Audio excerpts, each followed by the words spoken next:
Hello, everyone, and welcome to the ViewfindHer podcast. I am your host, Mya Saree Gray. I am a filmmaker, musician, and mother of two. Now, traditionally, on a camera, what you look through to see what you're going to take a picture of or video of is called the viewfinder. It's that little thing. Well, this is an old camera, but this is the little thing that you look through to kind of just see what you're going to take a picture of. So, on this podcast, I want to take you guys to see how I see the world through interviews with amazing people that are making a positive change in this world. With that being said, let's get started. Hi, everyone. Welcome to the first episode of the ViewfindHer podcast. My first guest to this very new podcast series is Ronae Mason-Craig, and she was also a part of the documentary that I made, A Face Like Mine, that will be screening this Thursday at 5:30 at the Madison Museum. So if you're available, come check it out. There will be a discussion afterward, and she will also be a part of the discussion. But today, we're going to be talking about something completely separate, but very much connected to her, and that is entrepreneurship. And I'm happy to have you here. Thank you again for being a part. Just tell the people a little bit about yourself. I know that you're a registered nurse, but just anything else the people need to know. My name's Ronae Mason-Craig. Mya, thank you for having me. I really appreciate this. I love that anytime you're doing something, you reach out to me. So Black Girl Power, I love it. You always include me. So gratitude. Ronae, I own a business. My business is called The Hub. It is in Waterbury. I'm on Wolcott Street. The Hub is a co-working space. So if you have a business that you're already running and you don't want that overhead cost, the Hub is a great space to have your business, do pop-up shops. I let people have parties and meetings. It's a gathering space for the community as needed. I use it for my nonprofit. I have a nonprofit, Helping Hands with Open Hearts. I work with women and children. We collect and donate feminine hygiene products, diapers. We get them connections and resources that they need. Oh, I need a doctor. Oh, I need a therapist. Oh, I need housing. Oh, I need education. We try to link them up with the services that they need. So that is what I do. And then, yes, I also, by trade, am a nurse. So add that to everything else that I have going on. And I feel like I have quite a full plate. Thank you, God. Let me start off by, saying like you're just really inspirational. And I know you told me a little bit about your story, but just let the people know like what was your path to becoming an entrepreneur, and when did that journey start? I didn't realize I was going to be an entrepreneur. I thought that I was going to be a nurse like forever and just do that. And I was going to be okay with that. And then, I started to work. I'll just keep it a buck because now I'm the boss, so I can say things like this. I've always had a hard time at jobs. It has never been easy for me to work in the workforce out in the world. And now I see that is because a lot of these jobs don't have space for me to be a Black woman. And so it was, I looking back at it, I see all of the microaggressions and just all of the animosity that existed in these workplaces towards me, not because I was a bad worker, because I've always been a great worker, but because I was a Black woman. And because that comes with other things, like you're not going to talk to me any type of way. You're not going to say any type of thing to me. So with all of those things happening, me realizing that I have a hard time in the work field, I said, you know what, let me see what I can do. And I've always been a natural born leader. I've always been the one to say, oh, I'll go stand over here by myself. It doesn't matter if anybody's with me. I'll go over here. And if y'all want to come, just know we good over here, right? So I've always been able to lead and get things going, initiate things. And so it just made sense for me to be the boss. I was working for all these companies and I just had a lot of poor management. And then it was just too much. And I need to make my money, right? I need to make money and I need to be happy while doing it. So, it's been 3 years that I've been in business, and it came at a perfect time. I just couldn't, I can't just stay quiet because of money. I can't just turn away and, oh, I didn't see that because of a paycheck. No, I saw it. I don't agree with it. And ultimately God provides. So I have this job right now. I could have another one, or I can have a way to make money. And so I just said enough is enough with these poor management, and I want to be with my family. You work these jobs, you don't get time for your family. My mom has always been a worker my whole life. She's worked 60 hours a week. She's at work right now. She's working until tomorrow morning. So I don't get to see her. So that was another piece of it too. I didn't like how work, it just can be so consuming. When you're working for these companies, it can consume you and then they give you nothing back. They don't care for you the way that they should. And so I can never go back into working full time for a company. I could never, ever, ever do that. My soul feels so good like this as an entrepreneur. Yeah, you know what? I can relate to a lot of the things that you said.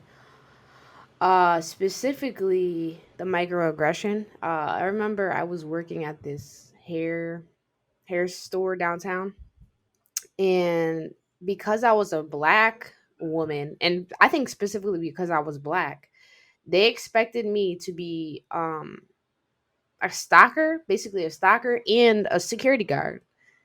Because a lot of those stores, like, some people, like, they steal or whatever. It's downtown, whatever. And they're like, if somebody comes in, you just watch everybody that comes in. Like, first of all, no, I'm not gonna do that, because that's, and a lot of people that would shop there were obviously African. No, really, and a lot of people that shop there were African American, so they felt like, okay, well, you can do that because you're one of them, so you can do that, and then, just keep an eye on them when they're looking and stuff. And I was just like, no, I'm not doing that. And then they perceived me, because I really feel like this, because I was black, and that I was like stronger, like I could just sustain more things, and they had me carrying stuff that, like, I really shouldn't have been carrying. And like I said with the security, like, you're not paying me to be a security guard. I'm not about to be risking my health because you don't want to get robbed. And it's just crazy stuff that we have to deal with. No, really though. No, really. And I'm like, I'm not built like that. Like, you know what I'm saying? You're stereotyping. And the owners, I'm not gonna say like what minority they were, but it is minority owned as well. So for me, it was just like, wow, like, they're not even, this isn't a white owner being racist toward me. They're also a minority. You know what I'm saying? So a lot of times, like you're saying, we deal with different microaggression. And then, like you saying, a lot of different jobs, like you just said, you're just not happy. And it's so relatable because I've had jobs in the past, and, like, I mean, I like my job right now, but jobs in the past I've had, I just wake up every day just dreading to go. You know what I'm saying? And it shouldn't be like that.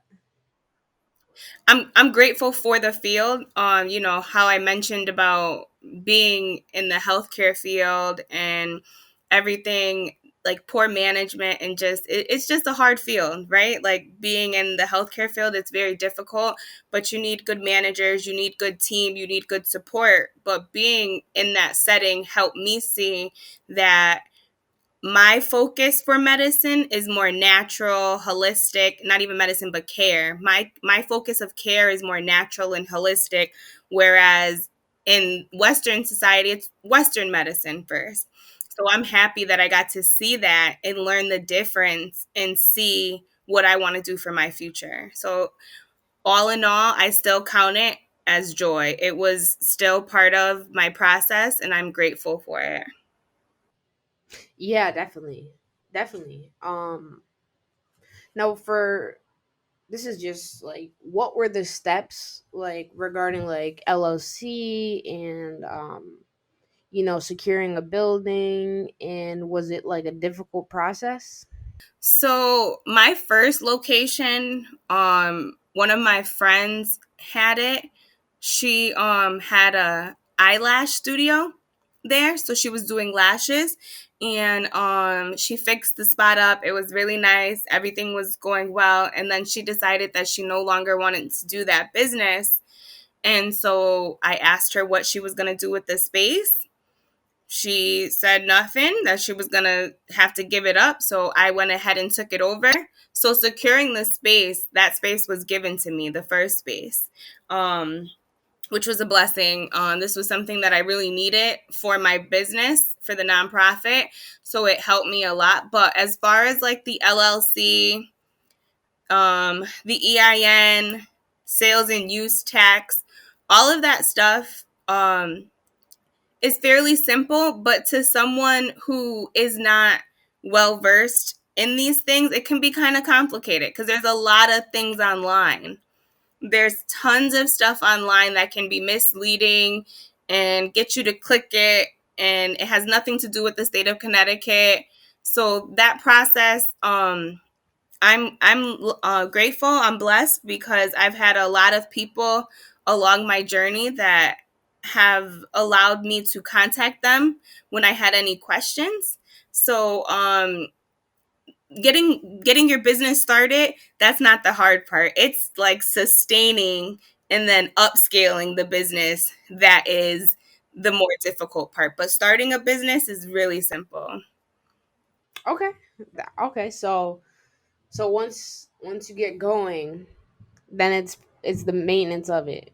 And my question following that is, I heard a statistic and was saying like one in three businesses will will struggle and then possibly fail in the first year. And like my question is, why do you think that happens so much, and do you think that there's a way to curb that?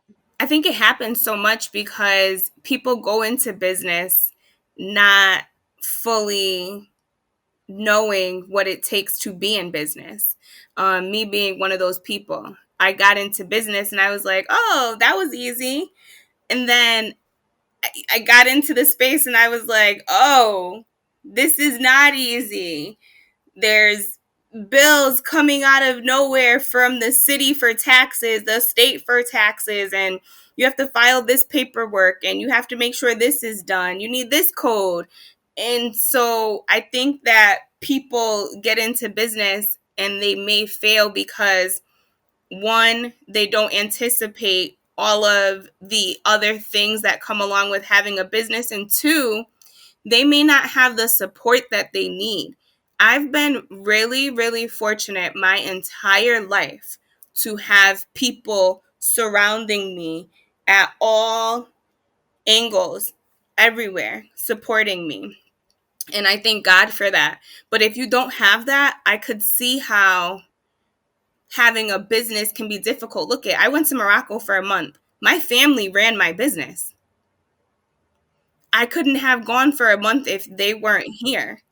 And so to be a new business owner, I'm sure that there are so many things that come up. And if you don't have somebody that you can go to and ask for their help and their guidance, that might discourage you and that might cause you to close your doors sooner than you want it. Okay.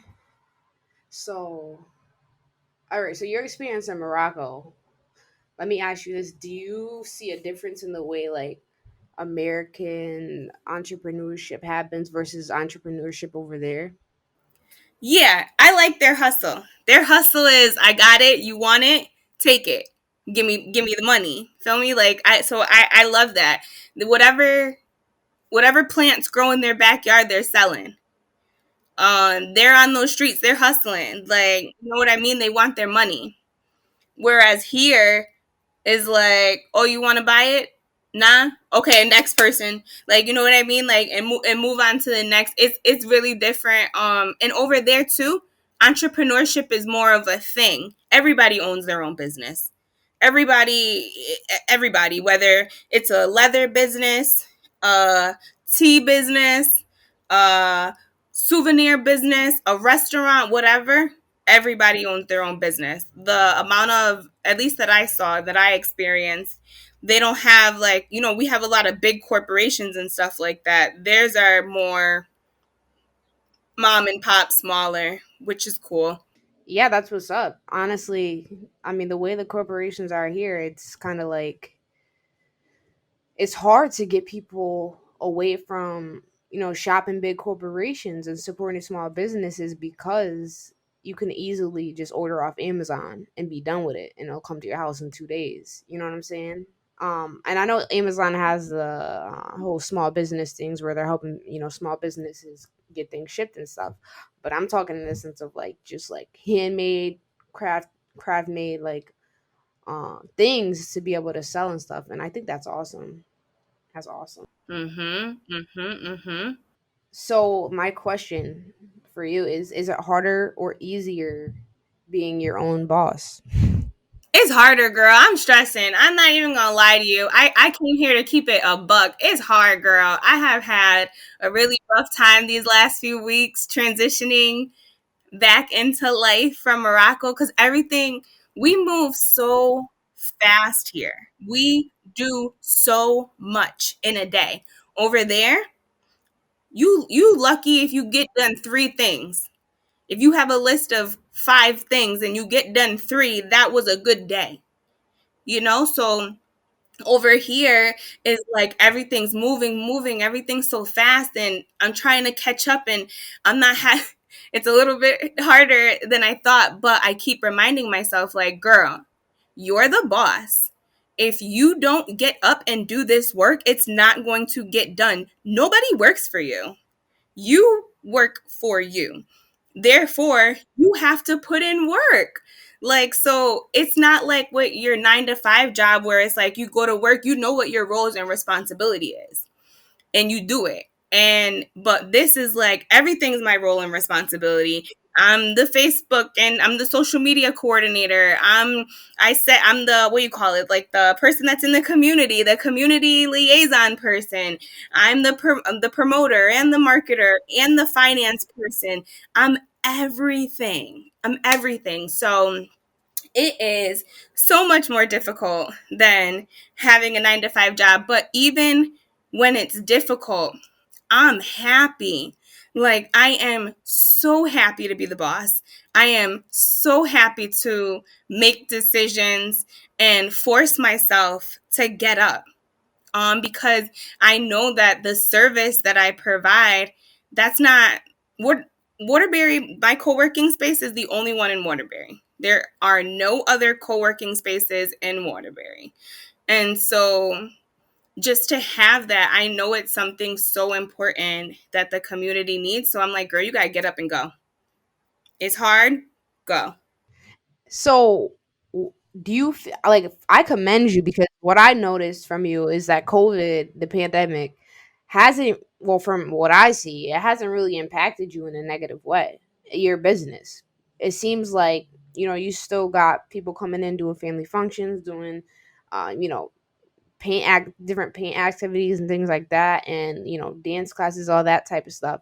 So do you feel like, from your point of view, COVID has negatively or positively impacted your business? It, I wouldn't, I think positive because, right? Like when we did our first interview, we were at the other spot. I had a smaller spot. But because of COVID, I said, I can't. First of all, I was closed over there for like 6 months.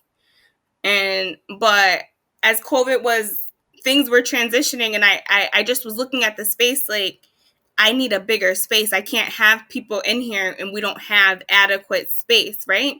So because of COVID, that pushed me into a bigger space. So I think it was positive. I think that COVID was a good thing for my business because it helped me, having not so much going on, helped me focus on my books and like the finances and everything, and my paperwork. It helped me really look at that stuff and make sure that everything was good. So COVID allowed me to, it slowed me down, and but it didn't slow the business down. But it slowed me down so I could focus, but it didn't slow the business down. And as of now, the business is still, it's picking up. I'm booked every weekend for the month of July, which is awesome. And we have Zumba classes going on, dance classes, paint nights. So I think that it's well. That's awesome. So my last question would be, what would you say to someone, from Waterbury, like me or you, whether that's a man, a woman, whoever it may be, that's hoping to start their own business and become their own entrepreneur, become their own boss? What would you say? I think the main key is believing in yourself. And if you, this is always in my head, I know whose I am and I know who I am. I know the mission for my life, and I know that if I don't get it done, nobody's going to do it for me, right? So, knowing that, when you know what you're supposed to do in this world, it makes it a lot easier to actually do it. So, I know that I'm supposed to be giving, doing these things. So, it makes it easy. So, to somebody else who's thinking, like, oh, maybe I should do it, not maybe, you should. Because what you have, it's for the world. It's for other people. That's not saying, oh, let them walk all over you and use you. No, but it's saying that your service, your gift, your craft, whatever it is for the world. Let them have it. Let them have it so that when it's time for you to all be done, you can look at yourself and be like, all right, job well done. You did what you had to do. And so just believe in yourself. Believe that you have the power to do it. From outside looking in, somebody could look at me and be like, you don't know anything about business. You're a nurse by trade. What do you know about business? Right? They could easily count me out, but I believe in myself. I believe that I'm capable to do the work that I was created to do. I do see that I may not have had access and education to all the things it takes to run a business, but I supplement that and I get educated on my own, right? It may not be traditional education, formal educations, but I'm reading, I'm talking to other entrepreneurs, I'm seeking out people who have done it. So, because I believe in myself. So, to anybody that's thinking like, oh, I want to be in business, I don't know if I should, just believe in yourself, believe in your abilities, and know that you're capable. You are capable of being in business. Yeah, that's awesome. And you know what? Like, you saying all that kind of like just made me think of, like, you're very wise. And I know that the Bible talks about, wisdom comes from God. So you can have all these like credentials from the world, like with different colleges you went to, or different like business, MBA and all that. But honestly, you really seem in touch with the Creator, and I think that impacts the way we make decisions, and just trust that we can do it. I'm only where I am because I believe in God, like, and I trust what God has said to me. That's why I am where I am. I could stray, I could go over here, I could go over there, but I know that God sent me, and it kept, not only sent me, but kept me for all of this work, just like everybody else.